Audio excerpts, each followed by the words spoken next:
7 o'clock in the morning in the dewy fastness of her Worcestershire garden. It's the time of day Mary Whitehouse loves best. Already since 6:30, she's enjoyed the morning prayer, written her diary, and kept trim with morning exercises. Now she's free to feed the pigeons. Come on, then. Come on. Come on. Until the kettle whistles her back to the cares of the day and breakfast with her husband, Ernest. Ernest! Breakfast! By breakfast, the transformation has already begun. From Mary Whitehouse, wife and mother of 3, grandmother of 2, to Mary Whitehouse, public person. Yes, she had written to you, but she hadn't had a reply, so she said that it was at the Chateau Impney. 9 o'clock and the postman calls. Oh yes, here we are. Thank you very much. He used to call earlier until a neighbour complained that Mrs. Whitehouse was getting preferential treatment. Keep you busy, as usual. Today's post brings a flood of letters bitterly criticising remarks made in the previous weeks "Till death us do part."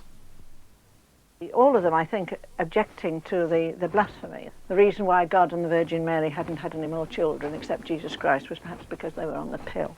Now this lady said, I don't expect the participants to understand the mysteries of faith if they haven't it. But I'm amazed that our television authorities allow programmes to come into our homes that make mockery of the religious beliefs of so many viewers. Can you understand why so many viewers watch it, 16 million? Well, I think you have your numbers wrong. 7 million or 8 million. It was 16 to 20 million in the last series. I think the first show of the new series got 16. Is that so? Oh, well, I think you better check on that because I'm not sure that you're right about that, but there you are. Well, it's difficult to say. For one thing, I think that a programme of this type, just because it is controversial, I think naturally draws a certain number of viewers. And also, of course, it has a genuine humour in it. And I think if they'd only keep off the offensive You better answer your things. phone. I think I had, yes, excuse me a minute. Rock 266260? Yes, hello, Rabina. Rabina has called to postpone arrangements for a television interview, which suits Mrs. Whitehouse, whose diary is a frantic one. October the 3rd. Went to London with great delight today for Malcolm's Foyle's lunch at the Dorchester. Thought this was going to be an occasion when I would thoroughly relax and just enjoy myself, but not to be. Midweek were there with their cameras. Shot of me meeting Lord Boothby for the first time, complete with smart pink carnation, and Kenneth Robinson greeting me with a kiss. Don't think he realised what was happening, but he's a nice man and would probably have done it anyway. Malcolm very much on form. Right, absolutely. Absolutely. This is for Midweek, isn't it? They're doing a profile on me. There's a sort of jolly astonishment with which Mrs. Whitehouse diffidently accepts the status of a public person. Her career is only 9 years old, a career that's the same age as, and a reaction to, the golden satirical years of the Macmillan era, South Bank religion, and the so-called permissive society. In 1963, the year of Profumo and Honest to God, Mary Whitehouse was a Midlands arts teacher, concerned at the way society was going and convinced that it had gone quite far enough. From the leader of the Clean Up TV campaign, she has emerged as the Honorary General Secretary of the 12,000-strong National Viewers and Listeners Association.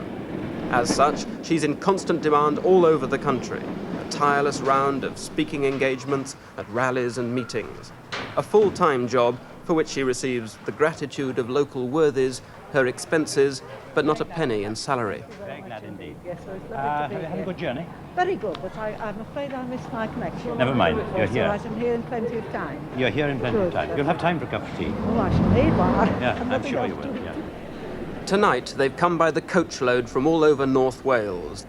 It's a meeting organised by the local council of churches.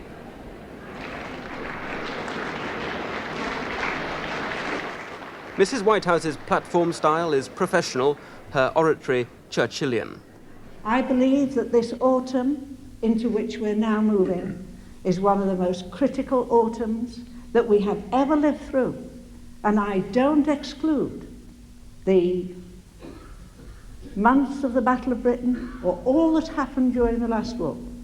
I believe the pressures upon our nation are as great, if more subtle, less identifiable perhaps, but equally great and equally as important and equally as dangerous as the pressures we faced during the last war and have faced over the centuries.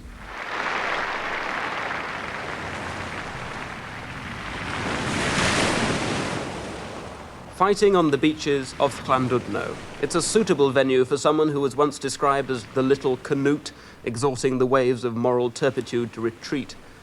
Now, Mary Whitehouse reckons the days of ridicule are over, that she's riding the surge of a tidal wave of anti-permissiveness. As far as the ridicule is concerned, this was something which, certainly in the early days, was almost destructive, really, and very, very difficult to take. But then I suddenly realised that if I did take it personally, it really would certainly destroy the work. And then I then, had the realisation that if I could use this as a platform so often on which to come back and use it creatively, rather than letting it go inside me and destroy me, that it was something to be grateful for. I think what is happening now, you see, is that it's beginning to dawn on people that they don't have to be passive about all this, and that every individual person, whatever their circumstances, can do something about it. This is the exciting thing that's happened. Quite contrary to her public image, Mary Whitehouse doesn't spend much time scanning, hawk-eyed, the outpourings of the media. After an army stabbed the babies in their cots, it could, said Sir Keith, have happened anywhere. Current affairs and comedy are her favourite viewing. The television professionals she most admires are Robin Day and Mike Yarwood. But the communications nerve centre of national valour is not so much the telly room as the revolving summer house in an English country garden where you'd almost expect to see rabbits in little blue shorts being chased by Mr. McGregor. It's from here that she lobs her broadsides down the line to London. Is that Press Association News Desk? Yes, hello. It's Mary Whitehouse here. You'll perhaps remember that I wrote to Lord Hill about the blasphemy and the till death do us part. Well, now I've had a reply from Lord Hill, yes, in which he says that he feels that it was a mistake. Mrs. Whitehouse has learnt well from the media who used to ridicule her. She's learnt to use them to her advantage. Mrs. Mary Whitehouse revealed today that the chairman of the BBC, Lord Hill, has written a letter to her expressing regret. Her telephone bill comes to about £200 a quarter. I am particularly sorry that in the event it offended a number of viewers who have written to us since. Close quotes. That's all. Yes, thank you very much. Bye-bye. I think, it is the odd thing that goes into what may be otherwise a very good programme. Therefore, I suppose if one takes overall, it's a small percentage, but it's often one thing in a big programme can spoil the whole programme for a lot of people. If it's just a few things in a great massive output, isn't it rather getting it out of proportion to say, as you did in a petition to Parliament, that the BBC pours disbelief, doubt and dirt into millions of homes? Well, of course, you're going back now, aren't you, to 8-9 years ago. That's what you said there? Yes, and this, of course, was the point when so much publicity was given to the ideas of the new morality, to the ideas which were questioning faith, and when religion was being ridiculed in the late night shows. I would think this is probably a good deal less true now than it was then, but it was most certainly very true then, and occasionally it's true now too. Has broadcasting changed, or have you changed, mellowed perhaps? Oh, I think it must be true, at least I hope it's true. The broadcasting has changed? Oh no, I was going to say that I understand as a person far more perhaps of the problems that broadcasters work under. But you may also well be right that many of us have got acclimatised to many things which would have shocked us even a year or two ago. Particularly, I think this happens in terms of language. A mellower Mary Whitehouse? No, well, I wouldn't call it necessarily a mellower. I mean, I don't know that I'm happy if I am less shockable in some terms than I used to be. You don't still believe, as you said in the same petition, that the BBC employs people whose ideas and advice pander to the lowest in human nature? I think this... I'm not going to say for a moment that the BBC now goes out and puts an advertisement in and says, people who pander to the lowest in human nature, please apply. No, of course not. But I think inevitably, probably in a great, vast organisation, as indeed in many other spheres of life, there are people who, for the sake of, publicity, sensation, may well do that kind of thing. Do you believe in any sort of conspiracy theory about the media? Only in these terms, that if you study what revolutionaries say across the world, they know the power of the television camera. In fact, I think it was Jerry Rubin who said that the television camera is the revolutionary's first weapon. And I think it's absolutely foolish to assume that those who, for one reason or another, want to change the nature of our society aren't going to use television whenever the opportunity comes to them. When Mary Whitehouse was a little girl, she used to go to the local cemetery to scrub the faces of the monumental angels. She still believes in the carbolic relationship between cleanliness and godliness, and the particularly English faith in the virtues of long country walks. Don't run away with the idea that I'm always brimful of energy, because I'm not. I mean, there are times when I feel very tired. Well, I try to keep myself fit. That's one thing. And then I think, basically, really, it's a matter of commitment and faith, I think. The faith that I have that I shall be given the strength and energy I need for the job I have to do. You said once that you'd given your life to God. What did you mean by that? Well, I don't think there's anything special about me having given my life to God. I think it's something that many, many people do. For me, it meant simply saying to him that I want you to be first in my life, and I want to really do with my life the things you want me to do. And having said that, although, there's lots of problems and difficulties, and fears and anxieties too, if one's truthful, that there is a deep sense of being led by God. And as I say, the sense that he will help me to do what he wants me to do. And also, I think particularly about the kind of world we create for the children, the sort of society we're building. And I think against that background, one has a sense of what is right and what is wrong, really. You strike me as a tremendously personally self-confident person, are you? No, not really. Not at all.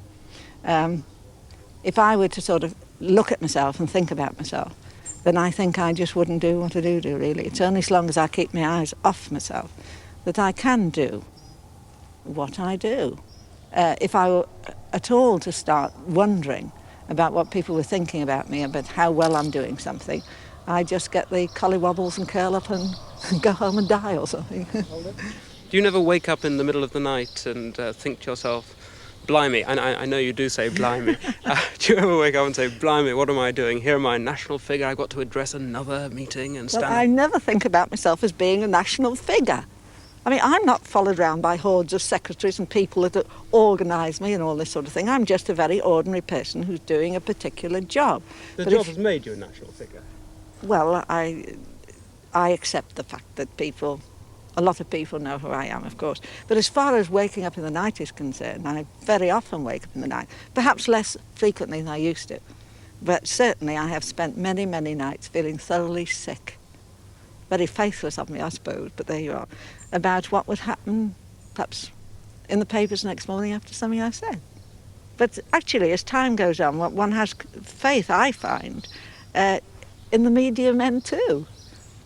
Mrs. Whitehouse, at the Llandudno meeting, it was proposed and enthusiastically received, the notion was, that you should be the next chairman of the BBC. Could it be that Sir John Eden would be wise to look not for a man, but for a woman, as the next Director General of the BBC. Well, it was a joke, of course it was a joke. But I don't begin to be qualified for such a joke. And you wouldn't take it even if offered you on a silver Listen, plate? it is such a ridiculous thing even to talk about. Nobody would offer it me. I wouldn't take it. It's a non-starter, the whole idea. Mr. Whitehouse, thank you very much.